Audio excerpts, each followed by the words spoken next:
And welcome in here once again to the beautiful campus of Azusa Pacific University here just outside of Los Angeles for day 2 of the 2026 NCATA National Championship. We've got a good one for you to start things off on this day. Quinnipiac and Oregon, two pivotal figures in this great sport. We take a look here at how we got to this point in time, as there you can see towards the top, the 2 and the 3 taking care of business but we have talked about this multiple times. These are two big players in this sport. Colin Kirkwood and Aaliyah Stark joining you here again as always. But Aaliyah, one of the things we spoke about a little bit earlier today as we were making our way to the venue is the fact that a lot of history between these two, and of course, celebrating the history to the point in time of this event where we are and how these pivotal programs got us to where we are today. What a fitting tribute. Yeah, of course. So we're going to watch a rematch from last year's championship, but these are two founding programs of the sport of acrobatics and tumbling, and there is so much historical meaning to these two programs competing against each other in the semifinals. But for those who are joining us for the first time, you can see there on your screen our meet format as we will start in the compulsory event. And what's interesting about these things is that we continue to build off of how things start, and you'll learn just a little bit more about that as we've got a great video prepared for you to check out now.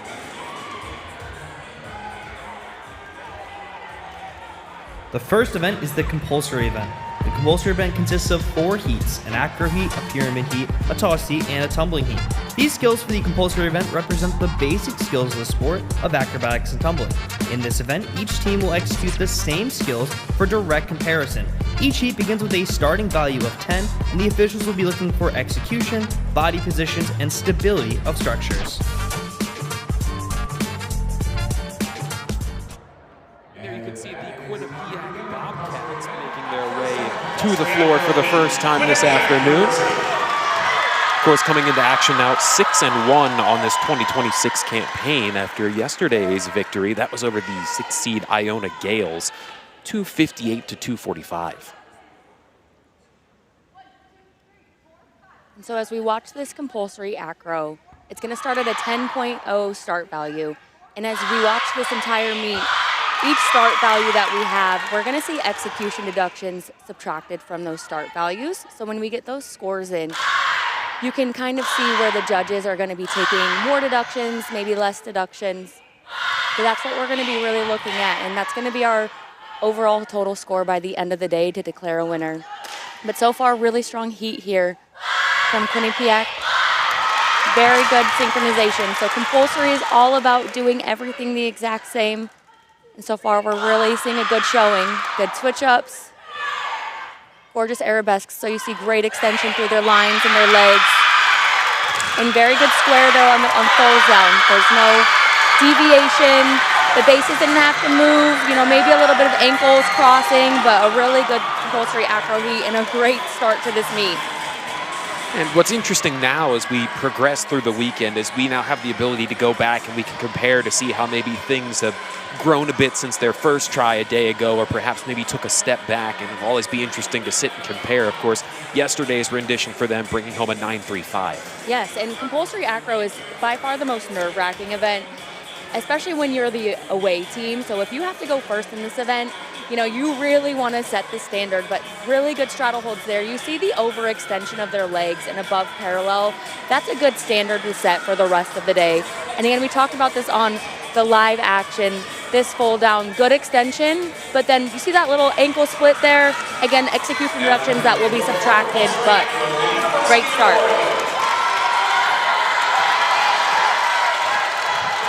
Welcome back to the floor, the Oregon Ducks.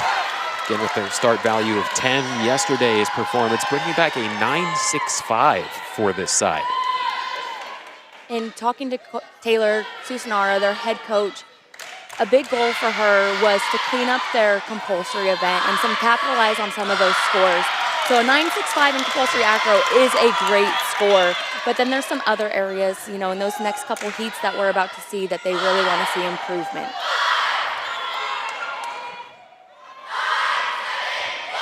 So far, so good on this compulsory acro. Their straddle holds just look a little bit different than Quinnipiac, so that's going to be coach's strategy, program technique. You're going to see little flares and little technique things that are going to be different program to program. One might not be right and one might not be wrong.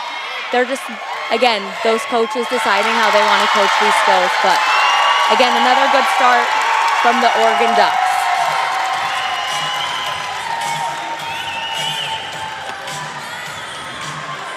Oregon, of course, the home side here is the number 2.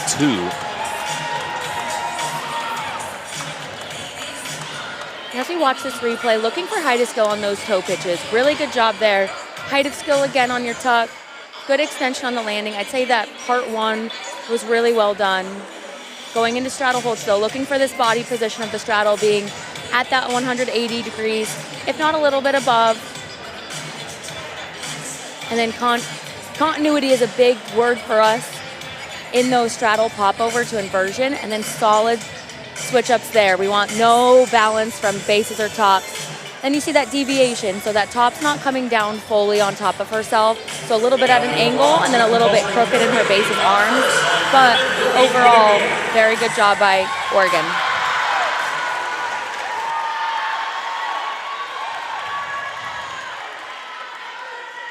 This Quinnipiac side with a lot of different personalities and a lot of different backgrounds, as we slightly talked about yesterday, as they get ready to kick things off here. Yesterday bringing home a 9-7.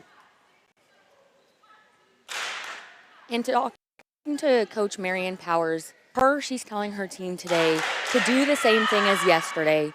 And if every athlete can make up 2/10 from yesterday, that could bring them back points. And so that's our big goal for them. That's what Coach Marianne's telling them right now. And I would say that was a really good showing by Quinnipiac.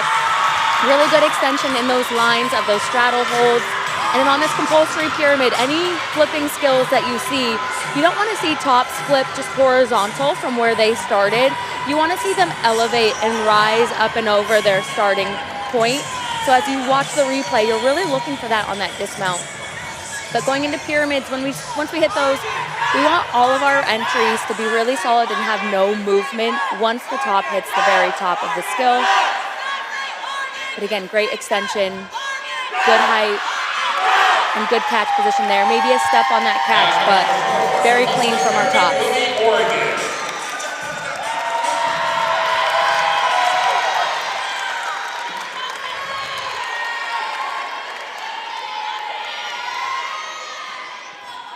And we're moving quickly here as University of Oregon takes the mat for compulsory pyramid.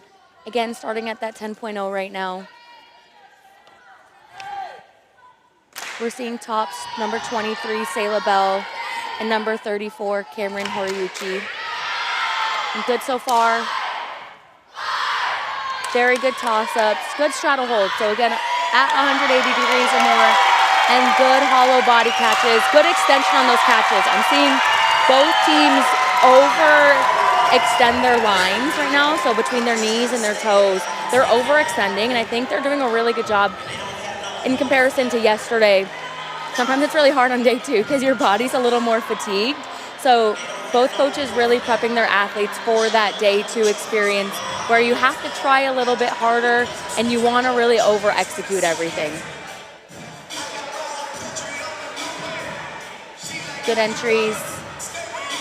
Great straddle hold position. See that height of skill. And then you see, so both tops kind of wobble on their catch. They go toes and then go back to their shoulders. Small deduction there from that 10.0 start value. But we'll see what the officials see. They're seeing everything directly from the front of the mat, and they're sitting at a table. So their vantage point is very different than the live stream, very different from the vantage point that we have from our broadcast booth. A 9.65 a day ago here. Of course, when we get to the point we have today's scores, be able to compare and contrast a bit just to see maybe where some of these sides are going to make up some extra points to be found, as they're going to be crucial the farther we go in this championship weekend. And you see Genesis Carson and Emily St. Ange do a really fantastic job in this toss, extending on the way up and extending on the way down. And then those bases did really good, not moving on that catch and absorbing their top's power, but not too much. So again, looking at this replay, look for that extension, good body lines on the way through, a little bit of toe bobble on the catch. But here, look at these tuck positions. So you want to hit a tight tuck first. It's really easy to stay open in your tuck, anticipating the kick out. Very well done by Quinnipiac.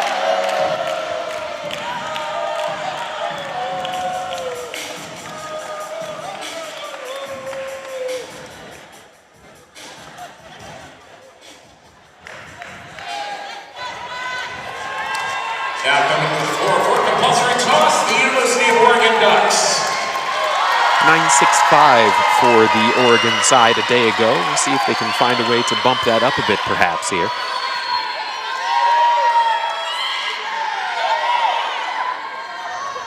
Again, as we watch this skill, we want to see that extension on the way up and on the way down.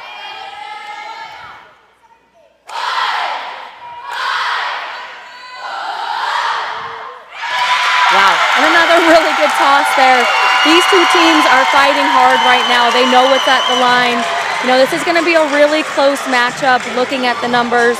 You have Quinnipiac University, their overall start value of the day is a 296.44, and the University of Oregon's overall start value is a 297.46. So they're within a point of each other. So each heat matters. So this compulsory toss, while it's the very beginning and it's kind of the building block into the meet, this is where you want to capitalize and gain back those points, as Coach Taylor Susanara said is one of her goals. Over on the Quinnipiac side here as we get ready for the compulsory tumbling. A member of this side that has really stepped up to make her way back in for the Quinnipiac Bobcats. That's Catherine Coker, are also known by her teammates as Cookie, working really, really diligently with the training staff from Quinnipiac to make her way back and do a lot of physical therapy to recover from an elbow injury that was pretty serious from what I understand from Coach Marianne Powers, and would be something that would have sidelined a lot of folks, but balanced the academics, the rehabilitation, and working with a motivational mentor as well, and as well as her teammates cheering her on throughout the entire process to get back and help to contribute to things here. And we're going to see her continue to contribute throughout the entire day. But this compulsory tumbling heat, the score is really going to range. And so we're looking for feet together, overextended straddles, and then when you land, you don't want to have any extra movement. So not taking those hops, those steps, those extra little bobbles. So far, very clean from Quinnipiac. Very clean with those feet together. See that extra movement on the landing. So each athlete is being watched by an official. There's 5 officials splitting the 8 athletes. And so in the regular season, you have 3 officials. 5 officials is going to make this score a little bit lower than what you're going to traditionally see because you have more eyes on you. It's very natural. But Quinnipiac did a really good job showing there that compulsory tumbling, and again, their technique and their execution that Coach Marianne Powers really focuses on. This bringing back a 7-1 yesterday for the Bobcats. So as we go in these toe touch, these straddle jumps, overextension there, really good job. Some movement on those landings. You're going to see that throughout the entire day on compulsory tumbling. While these are the most basic standing and running tumbling passes for our athletes, they are also some of the hardest to stick because they are such dynamic athletes. They're great tumblers with a lot of power. But we're seeing Catherine Carter, Avery Malik, Catherine Coker, Mackenzie O'Hare, Liberty Zamudio, Ashley Dugan, Sophia Rivera, and Gabriella Pierce there for Quinnipiac University. And I know they're going to be really happy with that overall compulsory event today. What a great story there for Coker, for the graduate student making her way through an injury like that to get back out there for a championship event and the last one of its kind. Of course, and Catherine Coker, she's really well known in the NCATA. She was a standout athlete at Limestone University, and she came into Quinnipiac and immediately played a role as a top, and she just continues to prove herself day in, day out. And I know, coming from a gymnastics background, it can be hard to transition into this sport with the acros, the pyramids, and the tosses. It sometimes takes a little bit of that transition period, and you never know where you're going to fit in necessarily, but she's done a great job establishing herself as a top in every area. Oregon with a 7.525 yesterday. Again, we're looking for feet together. Something Oregon did a really good job of yesterday is having some height on their skills. Saw a little bit of steps on those landings. Looking for feet together after the straddle jump. Good job all around.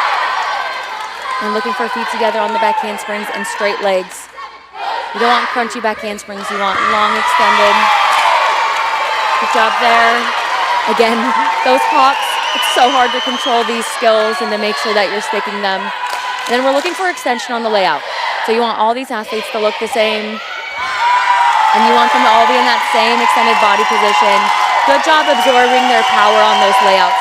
Something we didn't have to talk about a lot because both teams did a great job of synchronization is the fact that each of these athletes need to look the exact same and be on the same timing. So very good job by the University of Oregon. I think they're going to be really happy with that compulsory event as well. We're seeing Nyla Lassiter, Mari Fukutomi, Emily Resner, Bryn Mortimer, Sayla Bell, Priya Alvarado, Morgan Willingham, and Avery Dodd on the floor. And Nyla Lassiter is a freshman. Other than that, we got some juniors and sophomores on the floor.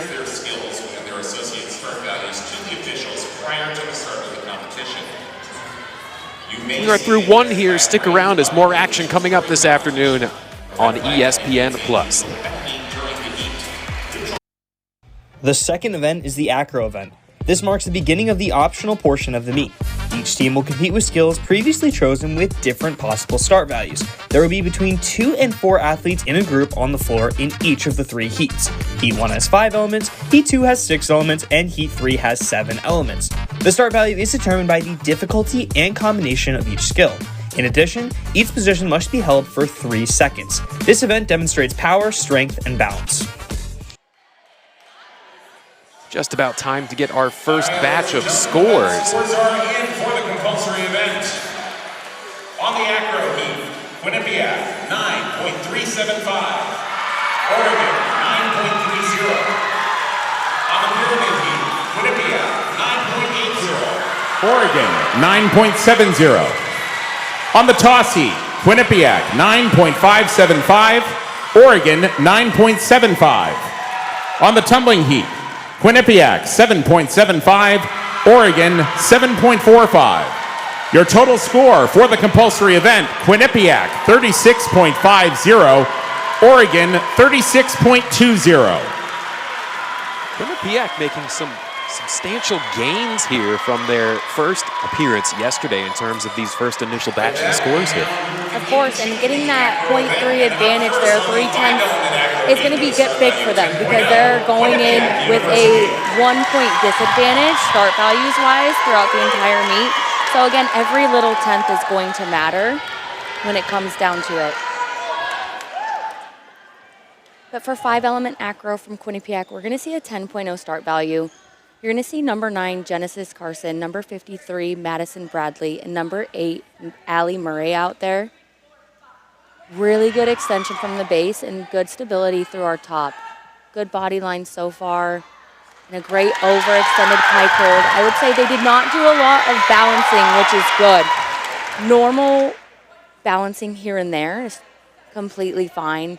When it becomes instability, that's where it becomes a deduction. But good height of skill. And they're going to be really happy with that one. Talking with Coach Marion Powers, the Acro event is one of the places that she wants to take back some points from yesterday and make some ground. And I'd say that was a really good 5-element for them.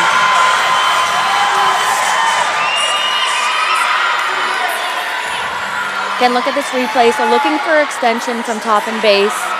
Again, the officials are looking from it at that front middle panel, sitting down.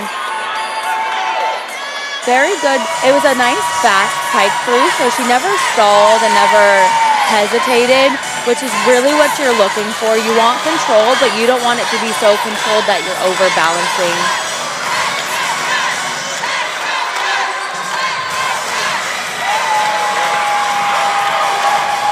And they are thrilled with how things are going so far.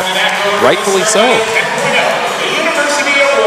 Here comes Oregon again, of course, checking in at this point in time in the season with a 6-2 record. We really didn't get a chance to talk about this earlier in the fact that this is a rematch that happened all the way back on February 21st over in Eugene, Oregon, between these two. And it was a pretty close one, and that was early in the season, too, 270 to 265. It was a really fun meet to watch. These two teams compete very well against each other. They match up good. So as we watch number 19, Cassidy Koo, and number 59, Angelica Martin, we're really looking for that balancing piece. So making sure that we're not overbalancing. So there we might have saw some elbows and some balancing through our top and our base, a little bit extra. And I think something Coach Taylor Susanara has done a really good job of is taking strategy to her advantage. So her 5 element and her 7 element are those 2 crossovers that she's allowed to have. She does not utilize them in the 6 element. So she does a really good job of capitalizing on those 2 strengths, Cassidy Koo and Angelica Martin. But looking here, want to see extended lines from our top position. See that moment of instability. They did a great job finishing the skill though and still making sure to establish a controlled position. Again, a good press through, so not a lot of hesitation. It was smooth. That's really what you want to see there. And finishing here with an easy straddle hold. That's because this sequence already starts at a 10.0 without this straddle hold, so they can do an A skill to end the sequence to make sure that they get that really high execution score. There is head coach Marianne Powers and the rest of her staff as they make their way back out here to get ready for the 6th element, and particularly worth focusing on here. That's number 14 you'll see out there at some point in this routine, Sarah Bladian. You want to talk about, it's always interesting to see with a lot of these athletes and what they manage behind the scenes, but also working as an EMT while also being a part of this team as well. Wow. So you want to talk about balancing a lot of different things at once. And so you see Quinnipiac, a little bit of a fall there. Very good try to save the skill. So what you're trying to do is to, even though you might have a little bit of a balance check and a falter, you want to try to finish every skill so that you get credit for it. And they did their best. Really good laid out body position there. Number 6, Julia Teresi, did a great job on that second half of that sequence, really recovering. But we saw Julia Teresi, Sarah Abladian, Ashley Dugan, Genesis Carson, Madison Bradley, and Abby Hamilton on the floor. Now, this is really one of the first times all weekend that we've seen something happen like this. Talk about what really might go into the minds of the judges here when they're working through deductions on this right side. Yeah, so what happens is they take the execution deduction still. So at the very beginning of the skill, if they saw any instability or lack of extension, they'll take that, and then they'll take an additional fall. And then if they miss the skill, there will be a neutral penalty for that. So there's just a little bit of math to do there for that head official. But we're seeing Coach Marianne Powers.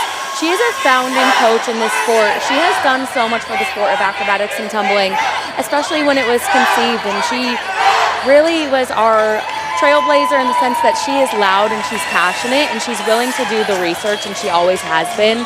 And so I know I'm very thankful and very grateful to Marianne Powers and everything she has done as a founding coach and creating this dream that is finally getting to that NCAA point that was a big goal when it was first created back in 2008.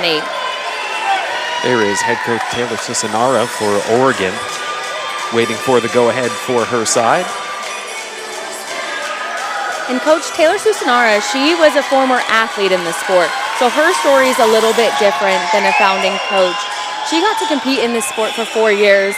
She was a standout athlete for the University of Oregon as an All-American, winning multiple event championships and working towards that national title as an athlete. And then she's transferred those skills. She was an assistant coach for a couple years for the University of Oregon underneath Keenan Wan, and now she has really taken over this program and continued the tradition of that legacy of a founding program, but also made it what she believes it needs to be and should be.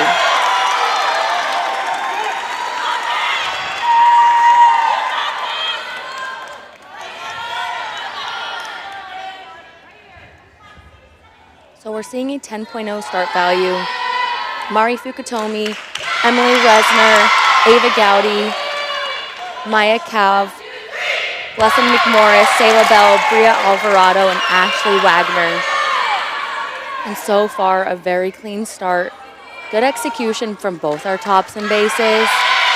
Good height on those 180 walk-ins. So you want to see that height up above that base's head, and then good control on the way down.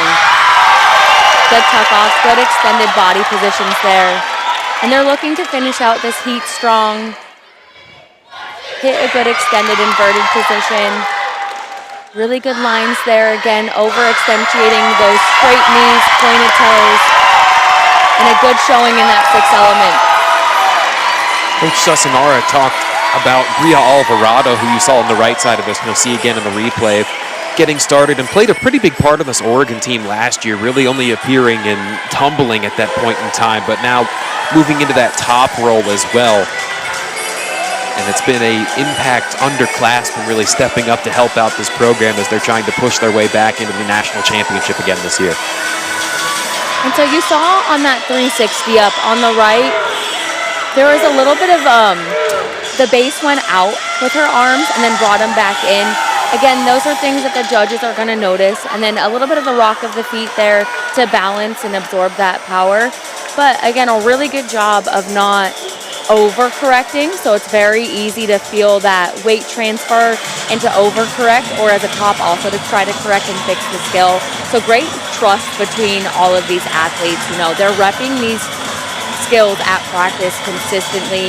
They're gonna do it wrong at practice a couple times, not on purpose. Hey, that's what they call it, practice, for a reason. Exactly, but you need to know how to fix it in the moment when you're competing. So again, you don't make those overcorrections.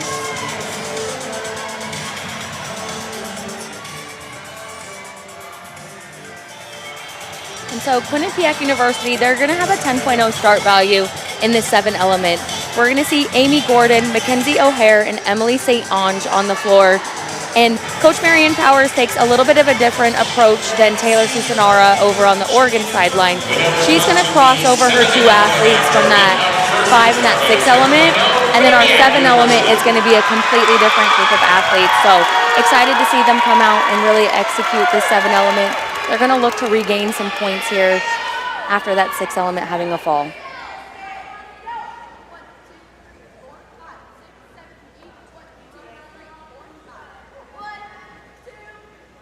Going into this extended handstand, you want to see good lines, good extended body position, but from the bases as well, you want to see them pulling up through their rib cage and their core, pulling up through their shoulders, and then continuing to stay nice and strong underneath it. Not a lot of balancing there, so that's good. That means there wasn't instability, maybe a little bit of balancing from the front and the back base. When you have that second base in there, sometimes it just changes the dynamic of the skill. It gives you extra support. But again, a second person, you're always going to change a little bit. But very good straddle press up, good straddle press down, great control and great continuity all the way through. And then really good job finishing that straddle twist down there. And that was a good 7 element from Quinnipiac.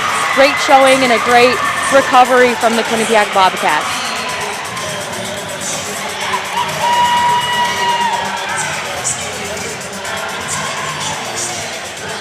Chance to take another look here at this one again for Quinnipiac. Again, just a little bit of balancing there through those hands and those arms. Nothing major though, so that doesn't mean that there's a problem.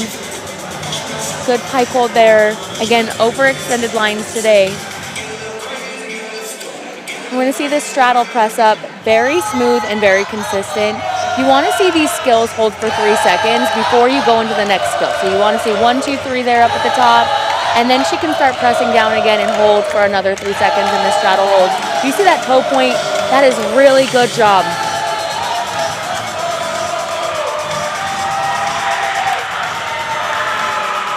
Waiting on the go-ahead is Oregon. We're going to have a 10.0 start value from the University of Oregon. And as I said earlier, we're just going to have another showing of number 19, Cassidy Koo, and number 59, Angelica Martin. And what's super unique is these are both sophomores. So Oregon gets a lot of time with them, hopefully to really continue to excel. We're going to see a very fun skill coming up soon. But so far, we're looking for body extension and making sure that we're not going to overbalance. Good so far. Going into this planche, very good body position from the top. Not a lot of extra and additional balancing. Maybe some elbows bent there from Angelica Martin, but wow, very impressive knee to split. So she goes down to her knee, slides into a split position and is able to keep Cassidy Koo in that planned position over her head. And a very good job from these two athletes so far. Good finishing straddle, good hold, good extended body lines, and they're happy with that one.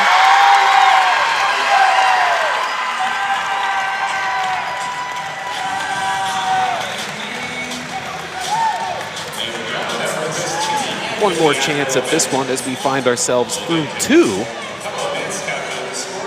So looking for no balance here, or limited balance, I should say. Really good job. You don't see extra balancing. Good body position, very good plunge. We're seeing a lot more of these acrobatic skills come into play over the last couple years.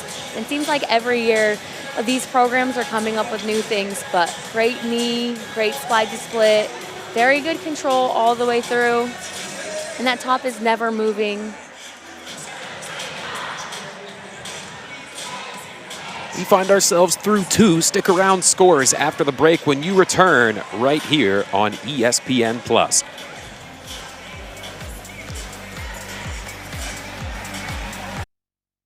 The third event is the pyramid event. The pyramid event will be the final event in the first half. In the pyramid event, athletes will build 3 layers in a structure. The start value of each heat is determined by the difficulty and the combination of the entry, structure, and dismount. The pyramid event has 3 different heats with different requirements for each heat. Heat 1 must be an inversion, Heat 2 must be synchronized, and Heat 3 is an open heat. 2 key things the officials will be looking out for are the position of the top and the stability of the structure.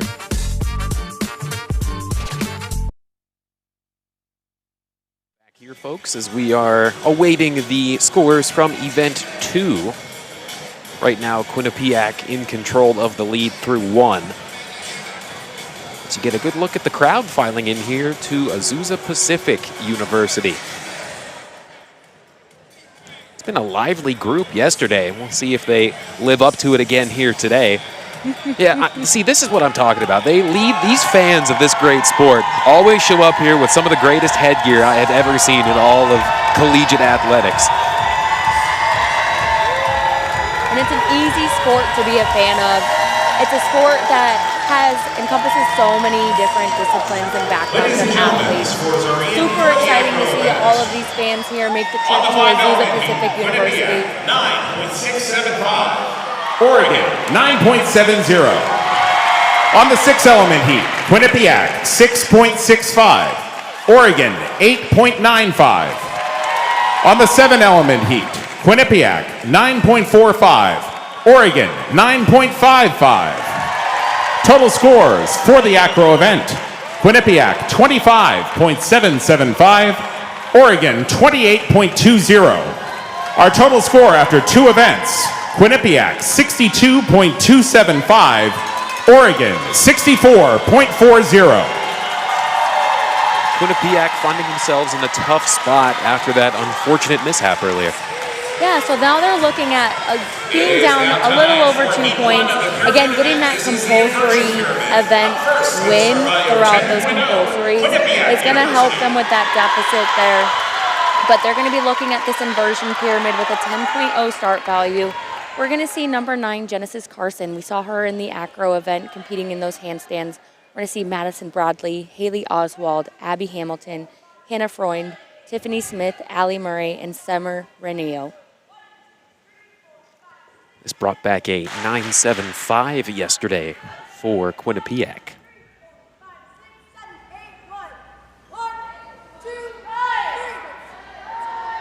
Very good job establishing that position.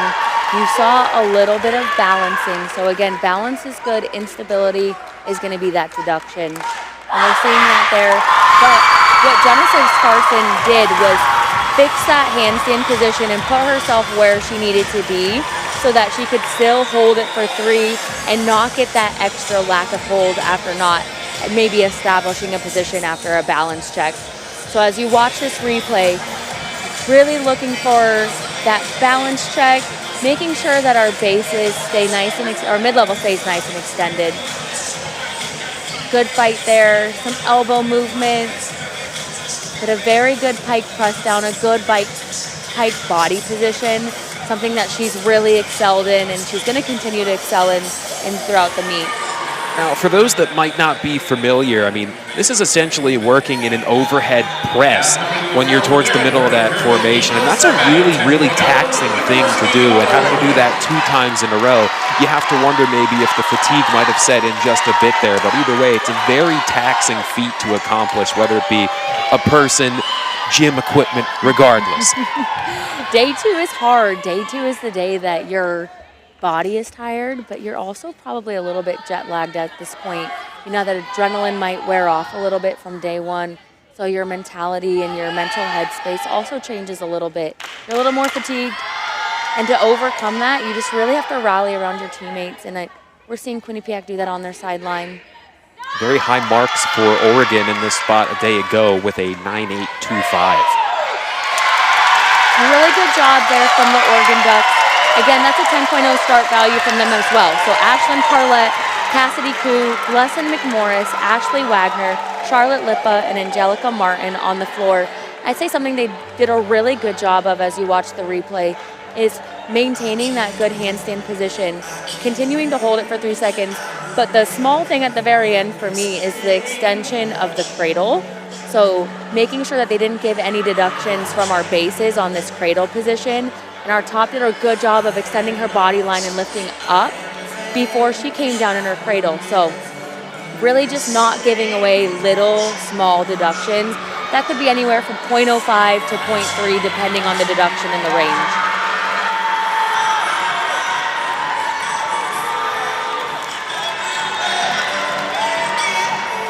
We'll see Quinnipiac for the synchronized pyramid coming up here. Yesterday's edition bringing back a 9.525. And Quinnipiac is going to be starting at a 10.0 start value. They're going to be doing a really impressive shoulder press to extended, holding their tops feet and holding their top overhead. And again, as you talked about, the strength that goes into the sport, that really comes from the weight room. So all of these teams, while they're practicing, up to 20 hours a week, included in that is strength and conditioning, anywhere from 3 to 4 times, making sure that their bodies are prepped for this and they can last for those 2 days, maybe 3 going into day 3. Very good so far, good start. Good extension from our mid-levels. You see them really pulling up through their shoulders. That's what you want to see from them. No extra balancing from the get-go. And then good job coming down. They didn't come down deviated off square from their base. That's important. So it's very easy to end up going a little bit sideways, a little to one side. Very good job staying centered and square to their base. And taking a look at the replay, you want this 270 to be controlled, but to be really strong. And then going into this push extension, good job there. So again, we're not seeing that extra balancing. A little bit here and there, that's the normal. And then good extension on the way down. Maybe a little bit of that sideways dismount that we're seeing. Judges are going to look at that. That's a called deviation. But overall, very strong. Very good job recovering from maybe a little bit of a shaky inversion pyramid to really capitalize on that duo pyramid. Waiting on Oregon here. They'll be looking to make up a little bit of ground here, bringing in a 9.6 yesterday. Of course, again with a start value 10, so we'll see if they can find a way to improve just a bit here. And we're going to see them compete a very similar pyramid that Quinnipiac just competed. They're going to dismount from the very top, though. So instead of pressing back down to shoulders and having maybe that moment of stabilization coming back down and having to absorb and incurring extra deductions, they're choosing to dismount from this extended position. But the risk here is you're dismounting from a very high level. So where your placement is and where your catchers are really matters, but very good placement there from our tops and our bases catching, and really good pyramid. Again, deducting from that 10.0 start value, but very strong showing. And looking at the replay, again, you want the 270 up to be strong. So what I mean about that is you want height going into it, but you don't want it to be out of control. Very good control there.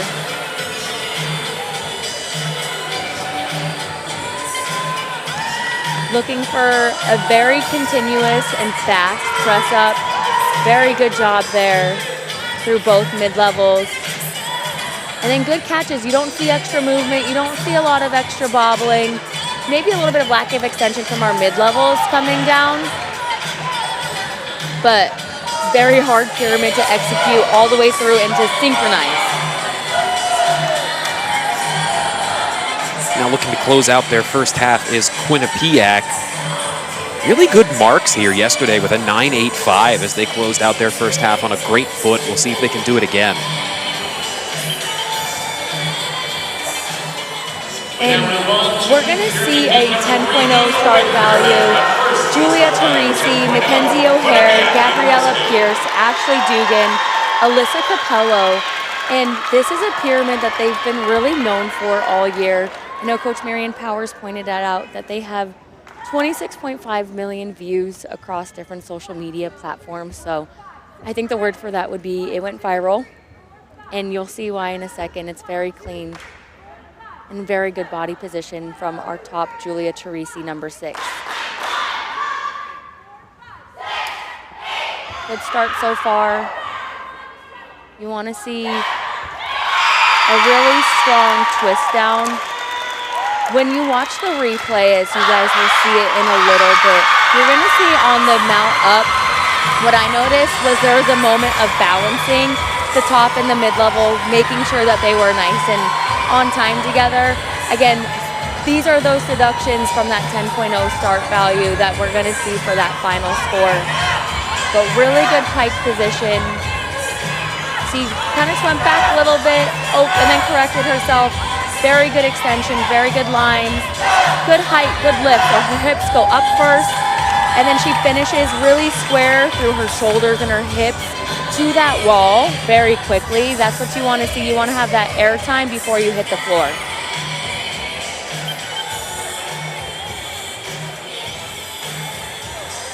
One more piece of the puzzle here for the first half coming from Oregon. And we're actually going to see a different pyramid today than they competed yesterday. So this is a little bit of a change in their lineup, a little bit of a coach's strategy. It's a open pyramid that they've competed basically the entire season and that they're really comfortable and confident with. And yesterday they kind of put a new pyramid out there to see how it would score and to give, you know, that top and that mid-level that chance on this championship stage. But overall, Coach Taylor Susanara, after watching film with her team and evaluating heat summaries that she got at the end of the meet, decided that this was the best choice to put them in the best position to make it to day 3. That was a 9.775 a day ago. And so we're going to see Ashlyn Parlett, Emily Resner, Ava Gowdy, Blessed McMorris, and Sayla Bell take the floor. And we're going to see the same pyramid competed that Quinnipiac just competed. So it's fun because a lot of times in acros and pyramids, we don't get to see the same 2 pyramids competed back to back. You don't get to compare like you did in compulsory event. Good, so again, a little bit of that balance check on the way up once that 270 was completed. But a very good finish, a very good dismount there. Good hips and shoulders squaring again before her feet land on the floor. You want to see that 360 twist finish, and then you come down. That was the first half of this meet. We'll now be taking a 15-minute halftime break. Join us back here in India. We've reached halftime in our first of 2 here on day 2. Let's take one more look at this in the meantime. So again, you see between the bridge and the mid-level some balancing and shifting through the feet, and then the mid-level and the top had some balancing and shifting as well. So those are 2 areas the officials are going to be looking at. Stick around, more coming up here during the halftime break on ESPN+. And there you have a look at the beautiful campus here of Azusa Pacific University. That sunshine is no joke. Fantastic to be out there all weekend long. But back here, Matt side at the half, the head coach of the Oregon Ducks, Taylor Susanara, joining me. And Taylor, thanks again here. But let's talk about the second day here. Perhaps maybe that fatigue starts to creep in a little bit for your team. What do you do to manage that? Sure, yeah, it is, no joke that it is hard to compete potentially 3 days in a row. It's not something that we do in the regular season. And so something that we just talk about is when we're here, and making sure that we're, warming up appropriately, stretching, hydrating, all the good things before we came into today. And now the second half here, what should we look forward to in this one? Of course, a rematch. You guys faced off earlier in the season, but what do you maybe have in the bag of tricks, if you will? Sure. Tumbling event is, historically one of our strongest events, and so we executed that really well yesterday, and so I'm hoping that we show up the exact same, maybe a little bit cleaner of landings, things like that, executing well in toss event, and then really going out with a bang in team event and really trying to clean up the little things and, obviously hitting it. And between yesterday and today, anything that maybe you spoke to your team a little bit more about in terms of wanting to tighten up, perhaps? Sure. We always go into each meet with 3 goals, and today it was hitting a complete meet, and then the biggest goal was just tightening up everything. We did well yesterday, but we want to feel really a lot better about our performances and just tightening up our catches, how we clean, how we're, moving on the mat. And so, all in all, just telling them to tighten up a little bit and have fun still. Well, Coach, thank you so much. We appreciate it as always. Thank you. Folks, stick around. More coming up here after this break right here on ESPN+.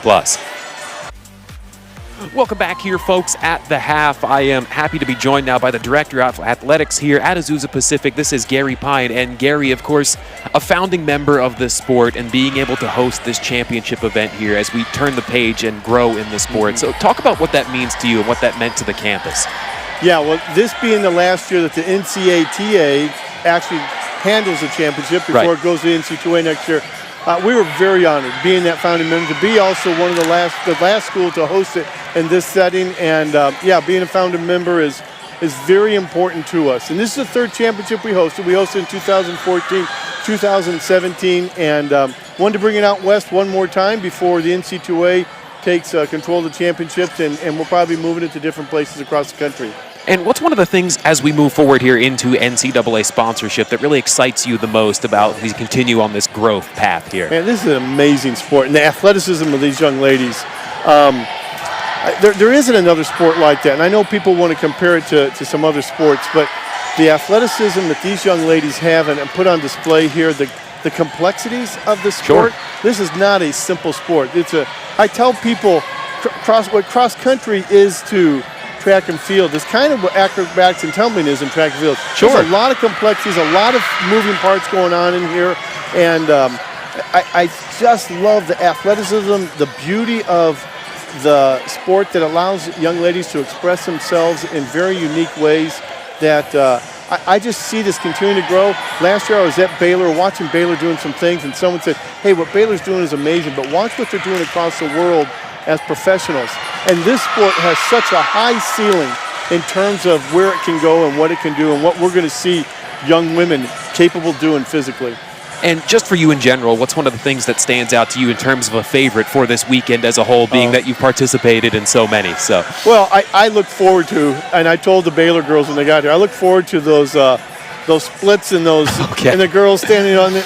It's just amazing what they can do, and watching really the fans see that as Baylor girls do it is wow. And what these athletes were able to do 15 years ago and what they're able to do now just excites me. Is what are they going to be doing in 15 years from now with this sport is just going to be really, really impressive.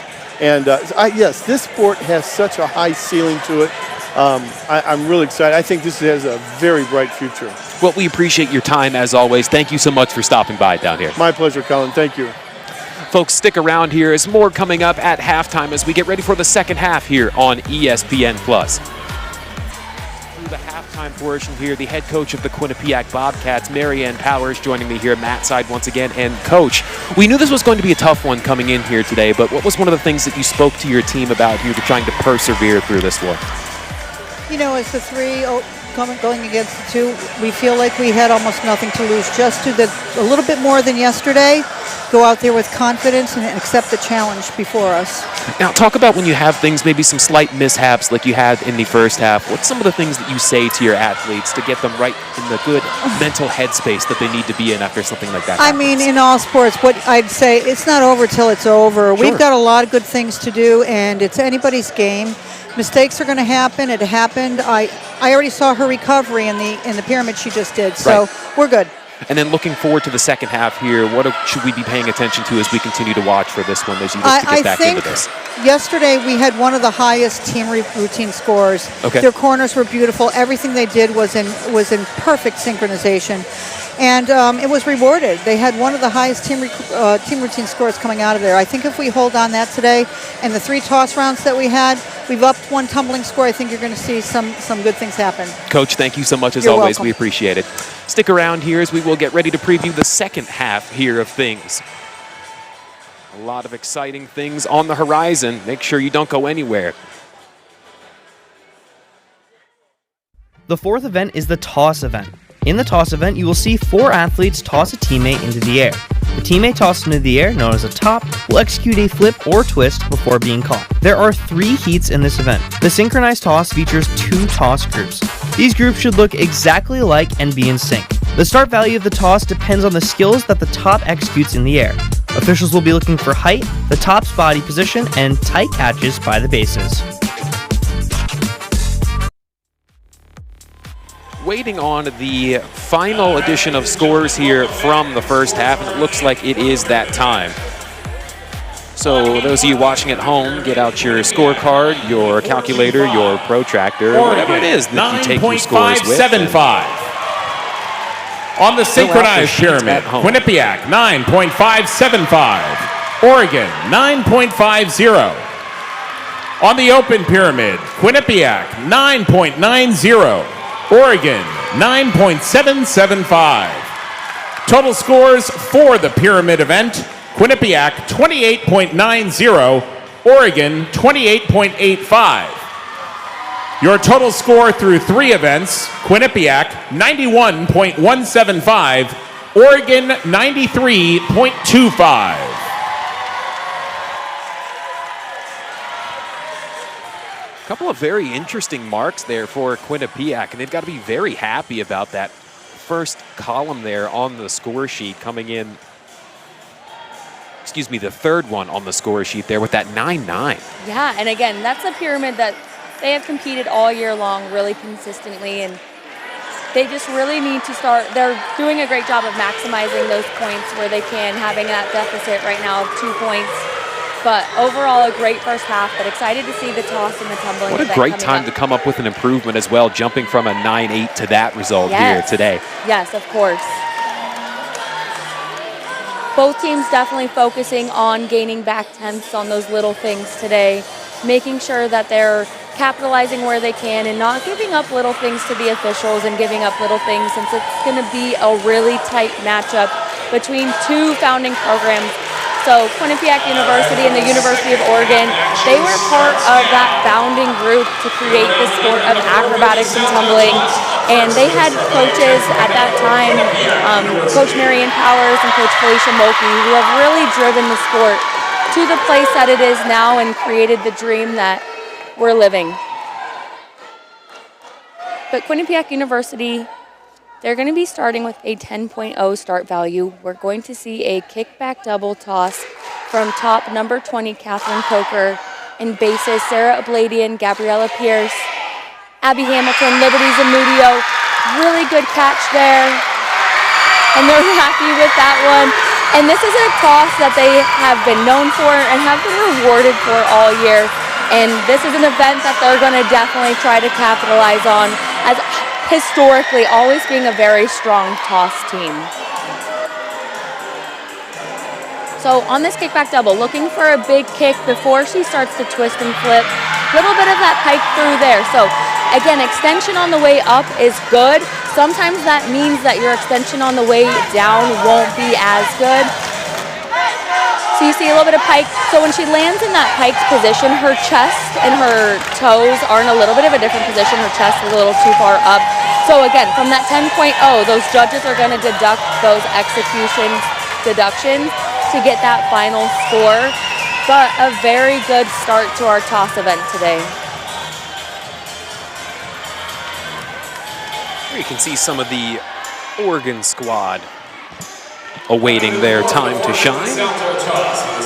And for Oregon, we're going to see Ashley Parlett, Emily Resner, Carly Garcia, Charlotte Lipa, and Molly Dolliger taking the floor. And we're going to see a 10.0 start value. So the same exact toss that we got to see from Quinnipiac is going to be competed.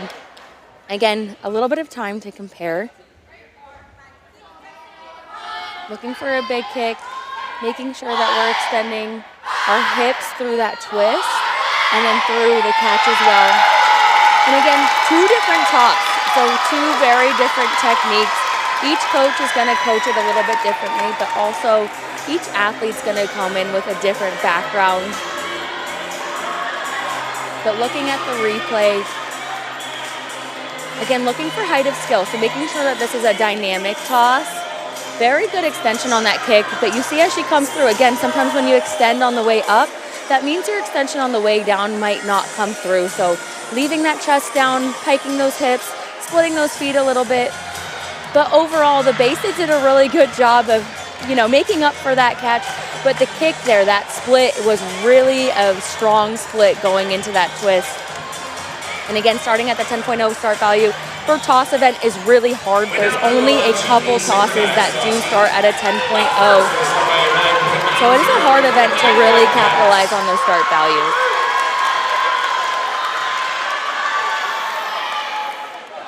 We're going to see Quinnipiac Bobcats take the floor, a back layout, 720, a back double toss.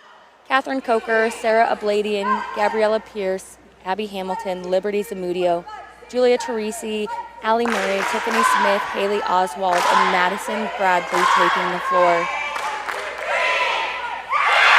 Good, so again, we saw this yesterday.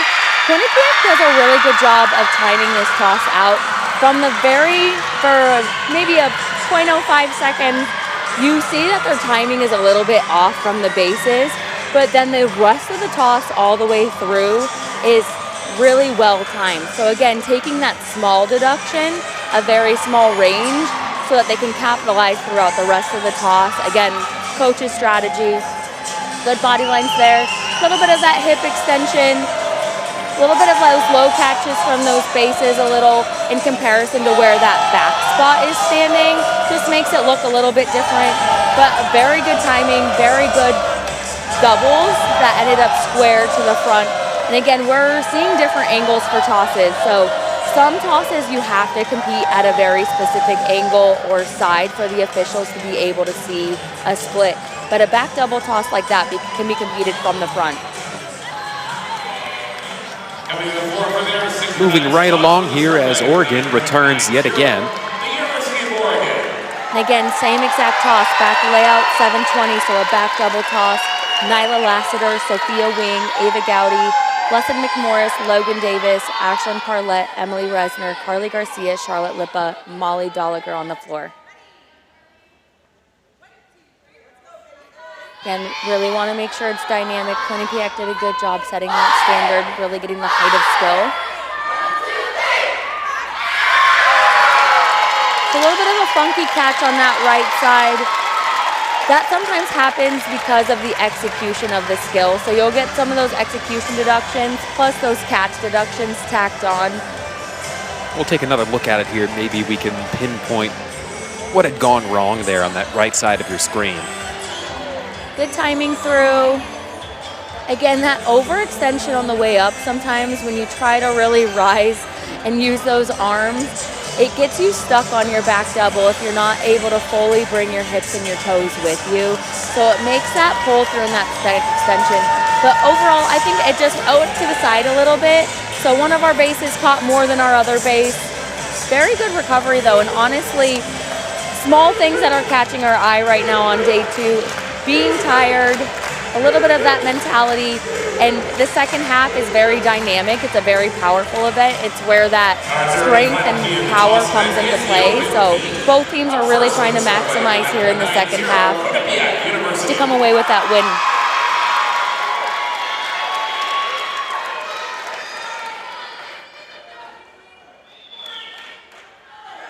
So for the Quinnipiac Bobcats, we're going to see the same toss just competed, a back double toss. Julia Teresi, Allie Murray, Tiffany Smith, Haley Oswald, Madison Bradley. We saw them in the duo toss. We're going to see them again here. Really clean toss. Very dynamic, very high height of skill, and they're definitely really happy with that toss. They know that that was a good one, and they needed it.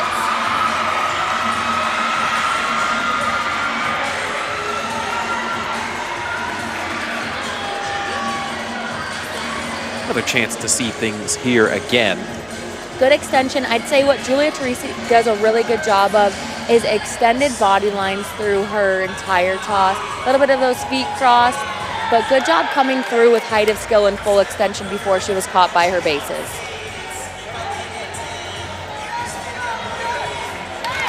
One of these two looking to return to the national championship. Of course, Oregon in last year's national championship.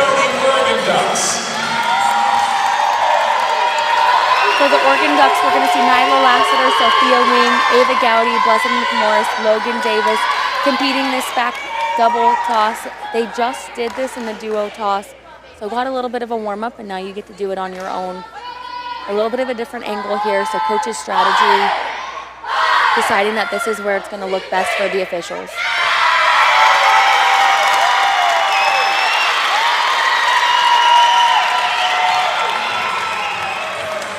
Good toss there. So bases did a great job catching and making sure that their arms were fully extended before that top came through. Both teams did a good job of really taking away the ability to, get extra deductions on those catches. Did you see that extension a little bit lacking? A little bit of those legs crossed, but then came through on the second half really strong. One more look is when we come back. Scores and more on ESPN+. The fifth event is the tumbling event. This event has 6 heats. The first 3 are synchronized group tumbling passes, a duo, trio, and quad tumbling pass. The last 3 are individual tumbling passes. The start value of each heat are determined by the difficulty and combination of skills in each heat. Officials will be looking for body position, continuity of skills, and technique in each skill. And it looks like it's time for more scores. The scores in for the toss event. On the 450 South toss, Quinnipiac 9.70, Oregon 9.425. On the synchronized toss, Quinnipiac 9.075, Oregon 8.85. On the open toss, Quinnipiac 9.575, Oregon 9.325. Total scores for the toss event: Quinnipiac 28.35, Oregon 27.60. Our total score through 4 events: Quinnipiac 119.525, Oregon 120.85. This one keeping it entertaining here as we continue to move our way through. Yeah, so Quinnipiac did a good job through that toss event, really gaining some points back after a little bit of a hard first half for them. They looked very dynamic in that toss event, and again, they're going to look to be very dynamic in this tumbling event here. We're going to see a 10.0 start value in this duo tumbling pass. Senior Catherine Carter and senior Ashley Dugan.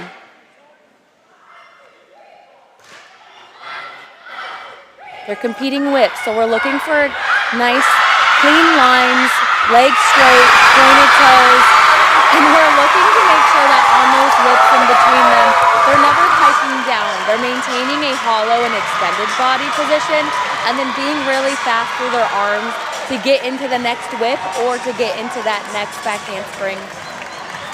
We're gonna take a second look. Timing there at the beginning. Again, a little bit of those pikey whips, but what they didn't have in that extension maybe on the second half of their whips, they did a really good job, straight legs, pointed toes, making sure that there's no little execution deductions there, no form breaks, and then really good square there at the end of their full and a half, finishing their shoulders and their hands.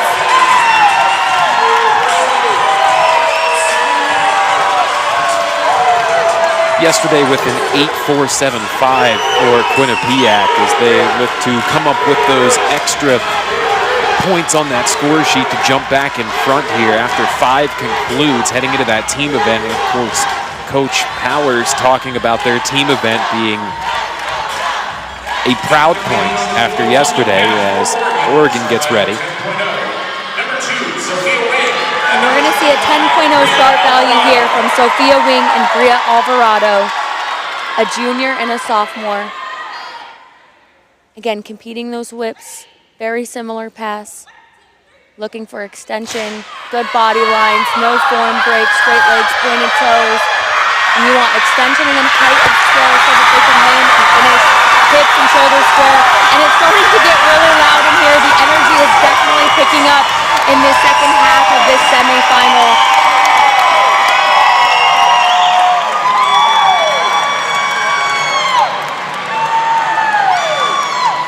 Taking another look here at these two. So you see a little bit of those hips kind of hiking down throughout those whips as we take a second look. A little bit those feet apart, but really good power, so good acceleration, good job really blocking from that back handspring and taking that 1.5 up so that they had a lot of time to finish their hips and shoulders to the side of the mat so they could land it right on top of themselves and not have that extra momentum or fall back on those landings.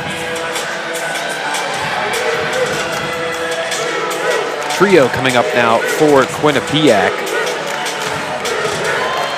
And here's where we'll see a 9.55 start value. A round off back handspring, 4.5, step out, round off back handspring, back full. We're going to see junior Tiffany Smith, senior Avery Malik, and senior Emily St. Ange competing this.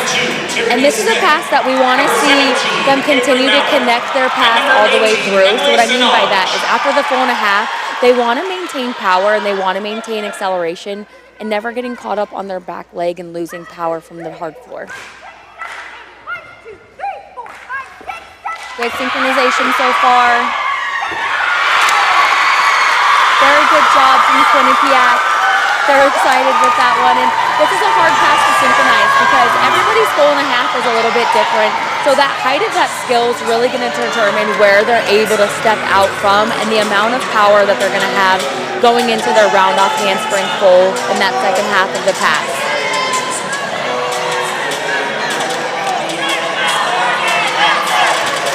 Back over for the Oregon Ducks, but we'll take one more look here again at Quinnipiac. Again, looking at this synchronization, making sure that there's no form breaks between each individual athlete. Again, don't want to get caught up on that back leg. You don't want to take any power away from yourself, but they do a really good job in that full of landing with their chest up. So really getting that hollow body hold and landing in that fully extended position so that, again, that landing is controlled and it's not overpowering them, or you're not landing a little bit too short where you're getting that, deduction on the landings.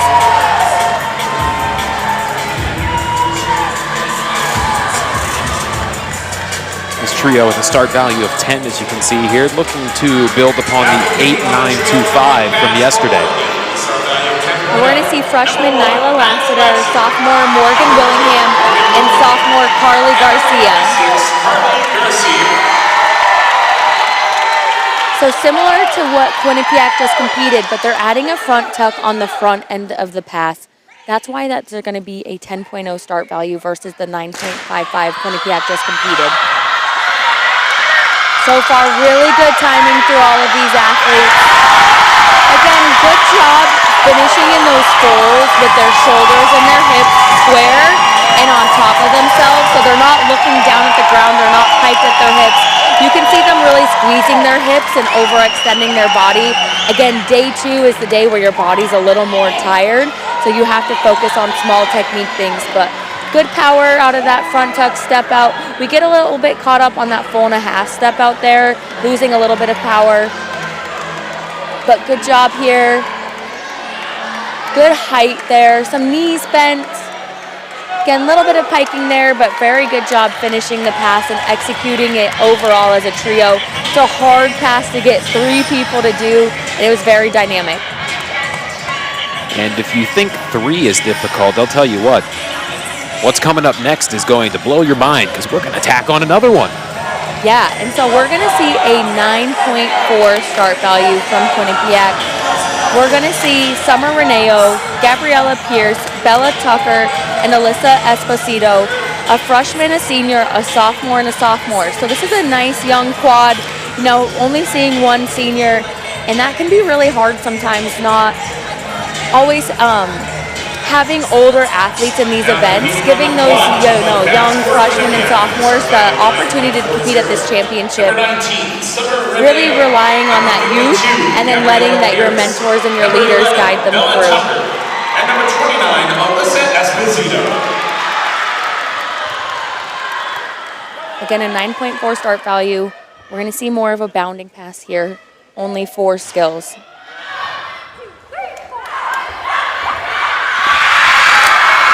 One of the things that always comes to mind here with these quad passes is you'd have to think in the mind of the athlete, something that's always at least hovering maybe in the back of it is just trying to keep that spacing out there, because things can get kind of crowded. I mean, there's a lot of space out there, but once you introduce 4 like that, it can get pretty crowded. And so some coaches really want their athletes to be close together because they want their timing to blend and they want to look similar. Other times you want to space them out and give them that moment.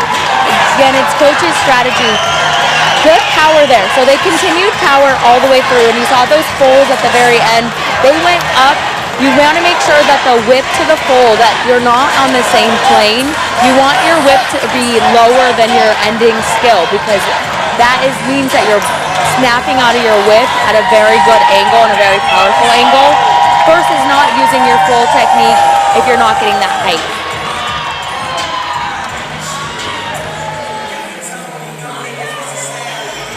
Quad coming up now for Oregon. 8.575 yesterday. And this quad is going to start from a 9.55, so just 1/10 over Quinnipiac's quad pass. We're going to see a punch front, ground up handspring, 4.5 from across the middle. We're going to see a freshman, Addison Brody, a junior, Ashlyn Parlett, a senior, Shay Barnes, and a junior, Avery Dodd. Addison Brody. Number 11, Ashlyn Parlett. Number 31, Shay Barnes. And number 42, Avery Dodd. Again, we're looking for these punch fronts to get some height and to have power out of them. So just because we get power doesn't mean that we always get the correct height of skill. Good timing so far. Really good job taking up those 4.5s and not rolling over themselves. So you can see a very distinct difference between their back handspring. They snap, they lift into that 4.5, so then they're able to land with those shoulders and hips nice and on top of themselves. You see this replay, really good timing from 4 athletes synchronizing the same exact pass. And again, you see that height of skill at the very end there with that 4.5, so they really get that extra amplitude, giving them time to spot their landings and not have too much power out of them. Now we'll turn our focus to a freshman from Quinnipiac, Summer Reneo, number 19. And this is actually a change from day 1. So this is what Quinnipiac decided was going to be what was best to help get them hopefully to day 3. And a really awesome feat seeing a freshman in a solo pass. It is not very common that freshmen are able to step into that role this fast. With the way that our floor is, we are on a dead floor, so that means that there's no springs underneath the floor. It is truly just based on the tumbler's technique and their ability to create power from the strengths that they have.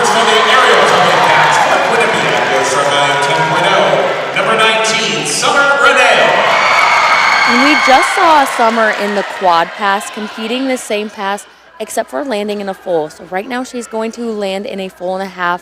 A little extra half turn at the end of the skill definitely makes it more difficult, and that's where you see that 10.0 start value. And she's happy with that landing.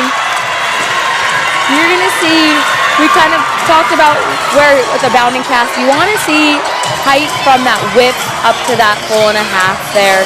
So she lost a little bit of that height, got a little bit excited going into that twist for that 4.5.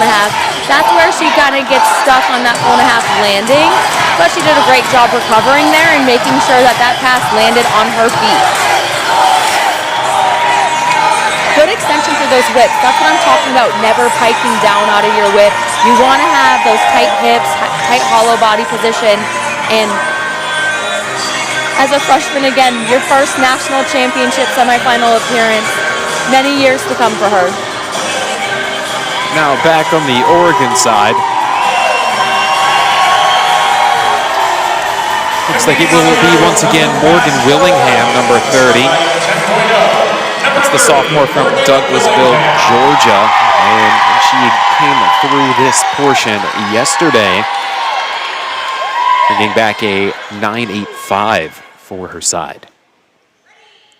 And something Morgan did a very good job of yesterday was creating height through all three of these saltos. So you want the punch front to go up, you want the full and a half to go up, you want the full to go up, and wow, she did all three of those. So you see she fully extends her body.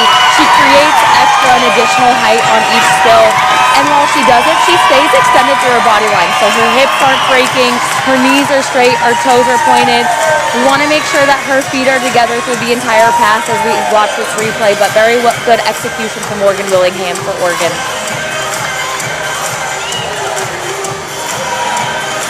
But again, those feet, just for a moment in that full and a half, really strong, really dynamic pass.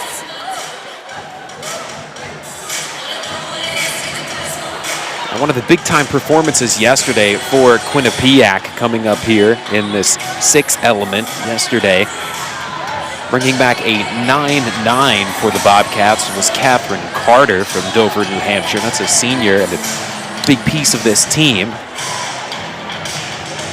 Here she is. You can see her on your screen there, just trying to stay right where she needs to be, and the encouragement from the teammates as well.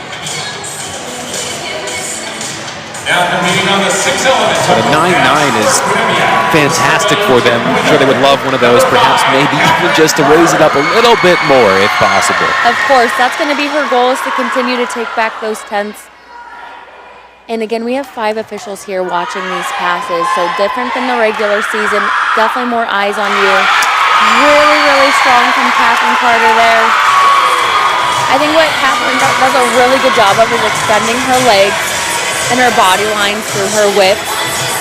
So they're going to look really clean. They're going to look really fluid because she really punches against the ground and then doesn't do too much of a pike down. And then really lifts into that full and a half. And you see her really finish the full and a half. So you're going to see her square to this corner, bring her shoulders and her hips with her. Good transfer of power there and good landing from Catherine Carter. Back over for Oregon now, Carly Garcia, number 36, getting the call. Sounds like she's got a strong contingent of family fans perhaps back there. Of course, from Lathrop, California. So in her home state. And a really young tumbling crew from the University of Oregon. So all 3 of these solo passes are going to be sophomores for them. They're already starting at that 10.0 start value. So what they get to do throughout the rest of their career is just to continue to fine-tune and make sure that they continue to get stronger throughout their career. But to start in these passes as a sophomore is a phenomenal feat. And we're going to be looking at this whip punch Arabian. From this whip to this Arabian, you want to see height of skill into the Arabian. Good fluid motion there. She was able to take her time on that full and a half because she transferred her power well through her round off back handspring. So instead of failing like she had to rush the full and a half, she was really able to take her time and bring it up and then finish her twist nice and square to that side mat. Looking to build off the 9.575 from a day ago.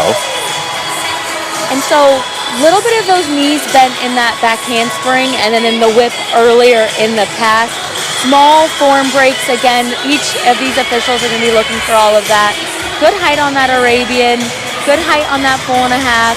Good job really finishing that shoulder. It got caught for a second, but she brought it with her at the very end there.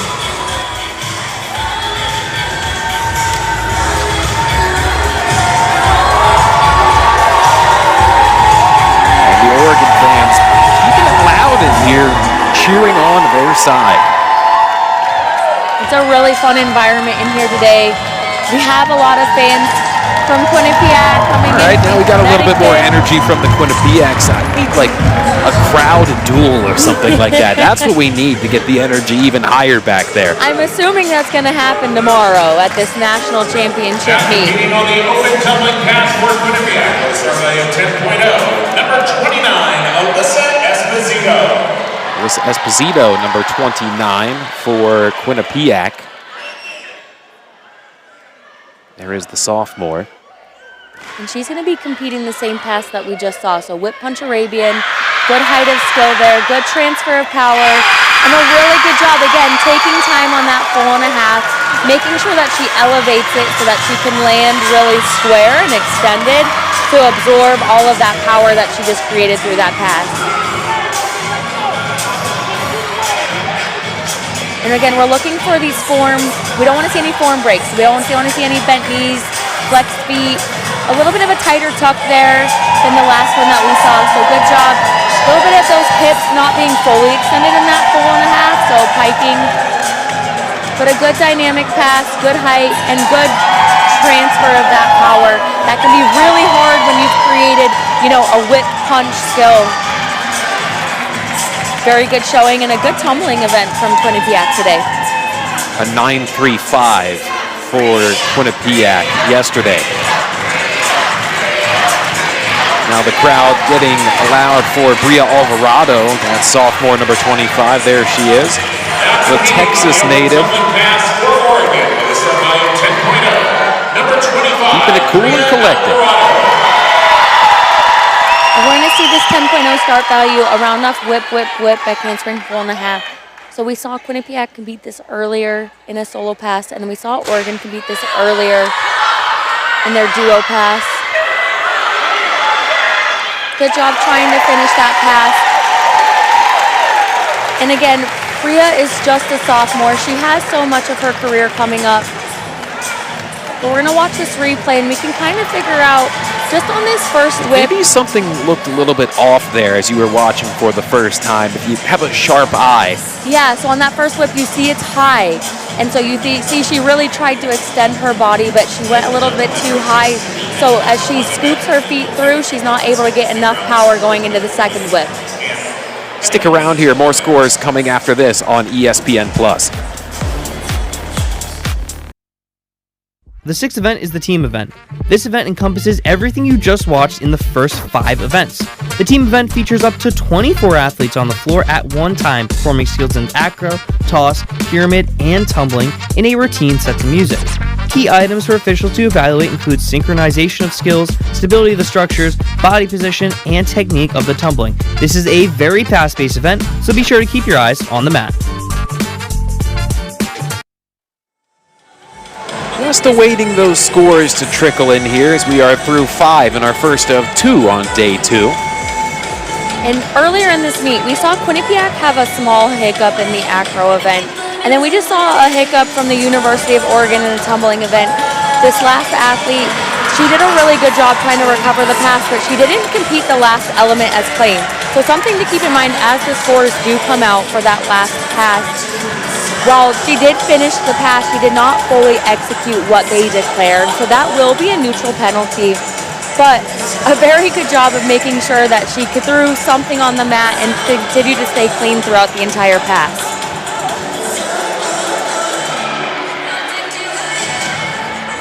Looks like we are moments away here from finding out where we stand going into the finale. We'll have our first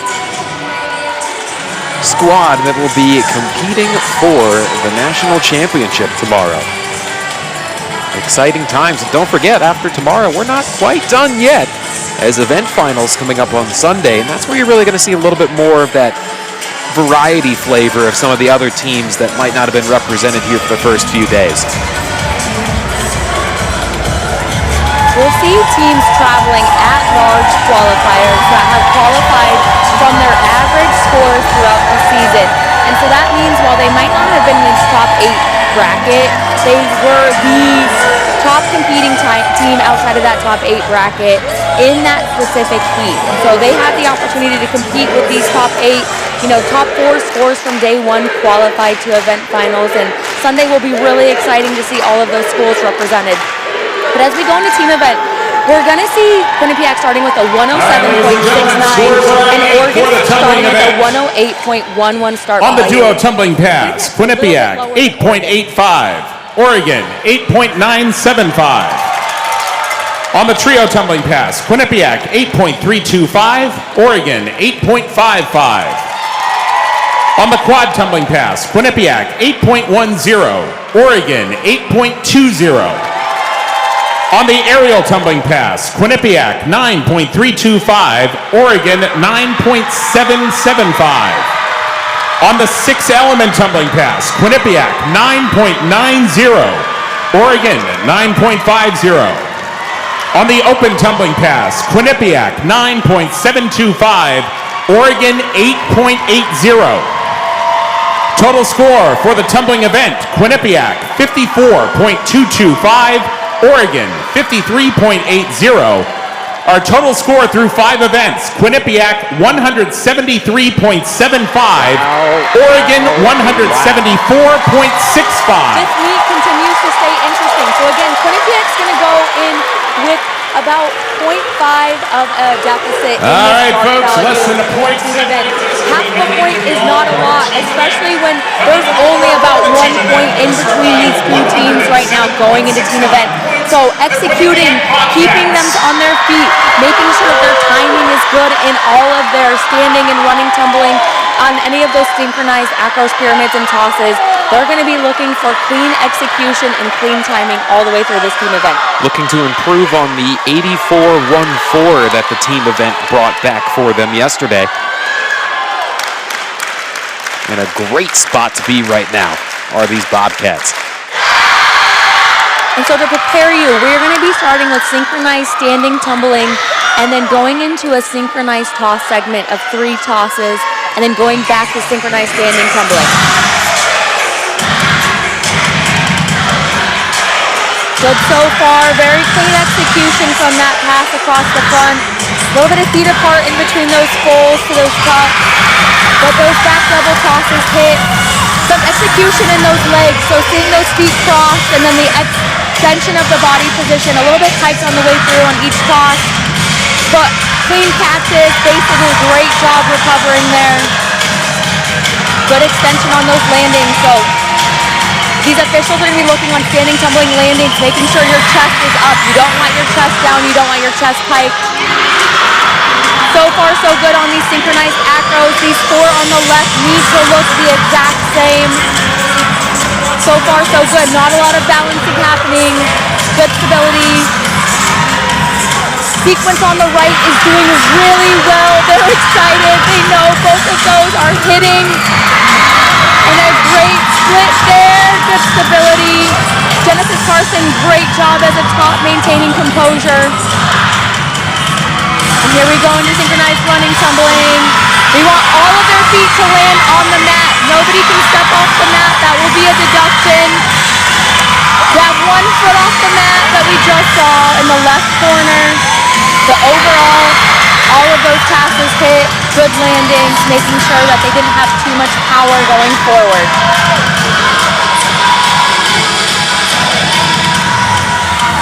So we're seeing synchronized pyramids on the right.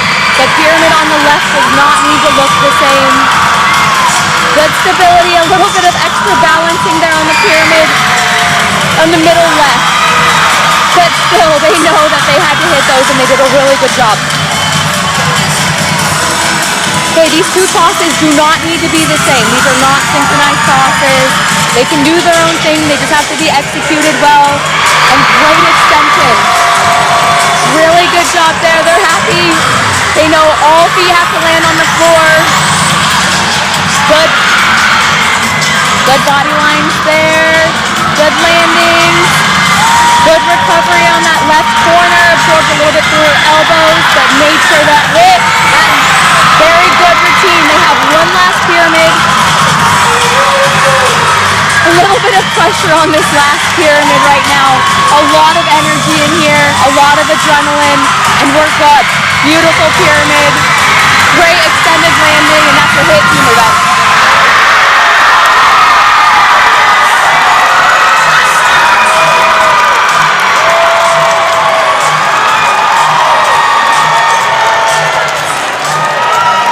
A lot of excitement on that side as they are looking to punch their ticket back to the national championship for the first time since 2018, if I'm not mistaken.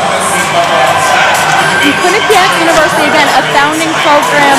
Marianne Powers, their head coach, a founding coach who has helped create this sport and get it to a place where we're now in NCAA championship sport.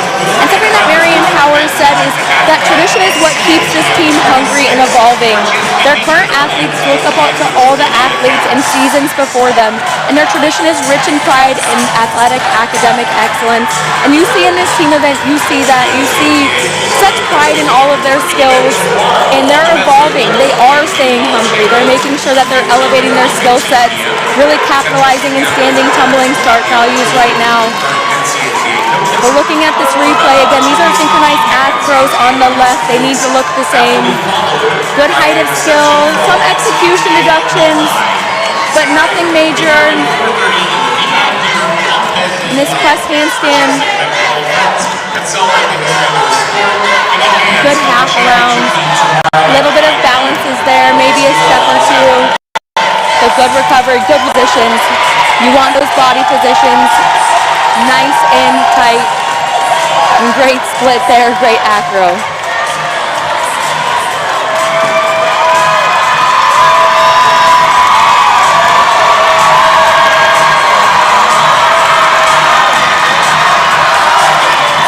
Okay, we're looking at this running tumbling. Really good timing from those two athletes. And these two pyramids did a really good job of looking the exact same. We saw some balancing in real time. We'll see what it looks like here on the replay.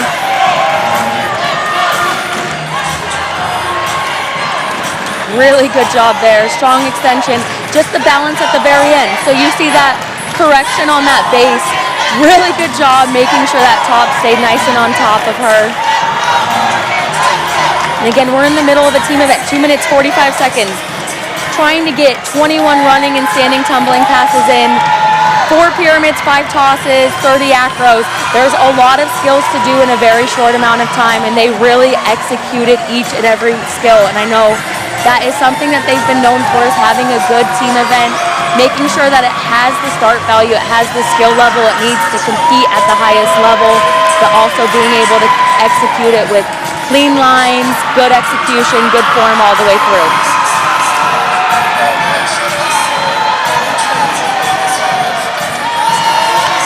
Oregon's answer coming up here soon. Definitely an outing to hang your hat on if you're Quinnipiac here, like we said, trying to return to the national championship meet for the first time since 2018.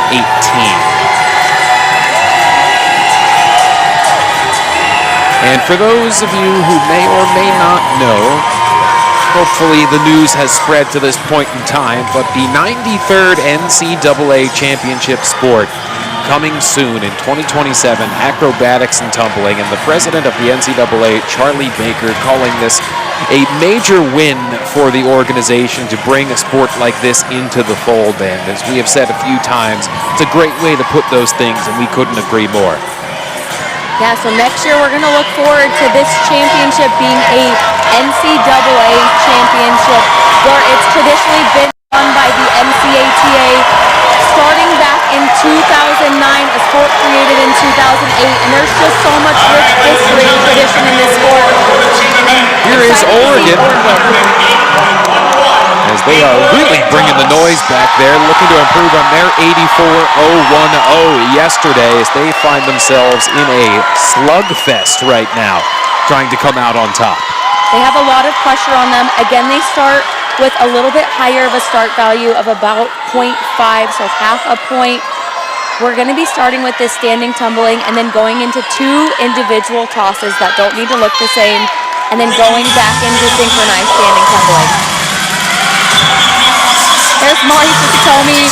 You'll see her a lot today doing those standing pulls. Again, 2 individual tosses. Really good job there. Had a little bit of a struggle in the toss event executing. Great recovery when it matters. Good acros so far. We're seeing these right acros, they are synchronized. They need to look the exact same. They need to stay in the air. We're seeing some bobbles and some balance checks, some steps, but overall, they extended on those tucks, they extended on those landings, and they all stayed up. And again, good synchronized standing tumbling. Let's see their body position when they land. So landing with those chests down and those pikes. A little bit of a deduction from those officials every time we see that. Again, from that 108.11 start value. And so we're going to see the 2 pyramids on the left are claimed as synchronized. The 2 on the right do not need to look the same. The 2 on the left do. A little bit of timing on that dismount, but overall good execution. Some balancing throughout all pyramids, but to be expected. Really good recovery by that athlete in that right corner. Maybe a foot off the mat. I can't quite tell in the left corner. We'll see that in the replay, hopefully. Very good height there on that last 4.5 in the left corner. And these acros do not need to look the same. Those are all individual acros. Some deviation on those twists down. So they land, they're not squared to their bases. But before that, good execution and great execution there from those 2 individual acro sequences and those handstands and those flanges. Good all feet on the ground, all feet on the mat so far in this tumbling section. But again, looking at that extension on those landings, but again, landed very clean. All right, we're going into these 3 tosses. They are synchronized. We're doing back layout 720, so back doubles. Good catches there, and they're really happy this one.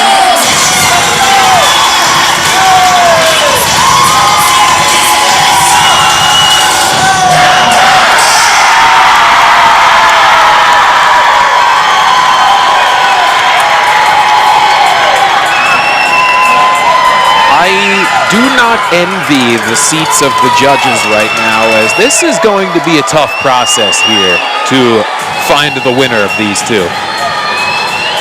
So again, this is an individual toss here, not synchronized with anybody. Really good kick and good job extending on the way through. Again, standing tumbling, we want this to all be continuous. So you're seeing a little bit of timing. Standing tumbling throughout the entire heat. If they are next to somebody, they need to look the same and need to have the same timing. But good walk-ins there, good height on those. Again, we're just going to see some steps here and some balancing.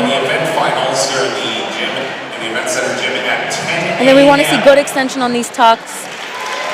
Again, they're synchronized, so they're supposed to look the exact same. Again, some form breaks there, but good timing together. Don't want to see pike down landings. You want to see your chest up. And then going into these pyramids, again, left 2 pyramids synchronized. The 2 on the right are not our synchronized pyramids.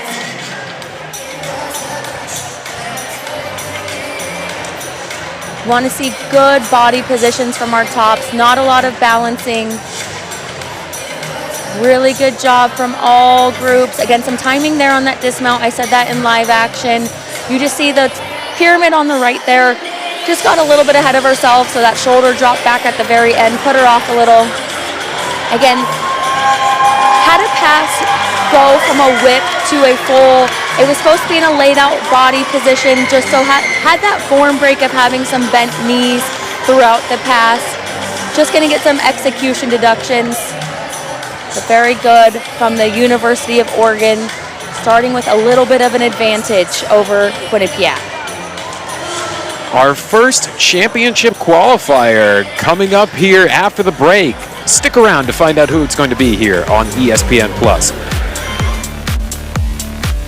Still awaiting our first championship qualifier here, but why don't we take a look back at the fun action that we've had so far in this one.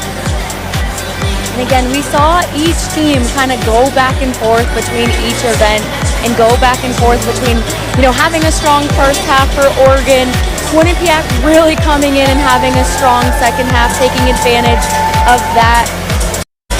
Really good tumbling technique, really dynamic throughout the entire meet. And again, day 2, it is hard to stay healthy. It's hard to keep your energy up and to not let the fatigue get to you. But what we saw today was a lot of energy from this crowd, especially in the second half, rallying behind their teams as Oregon and Quinnipiac take on this semifinal to hopefully qualify to day 3 of this national championship tournament.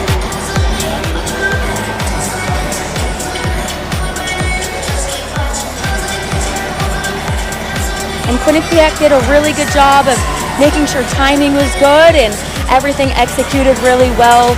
Oregon was very dynamic in their tosses and their tumbling and team event. We saw 2 very different team events take the mat today. Of course, what's at stake here? Oregon looking to return to the national championship again after last year falling short against Baylor. But Quinnipiac, like we said, looking to return for the first time since 2018.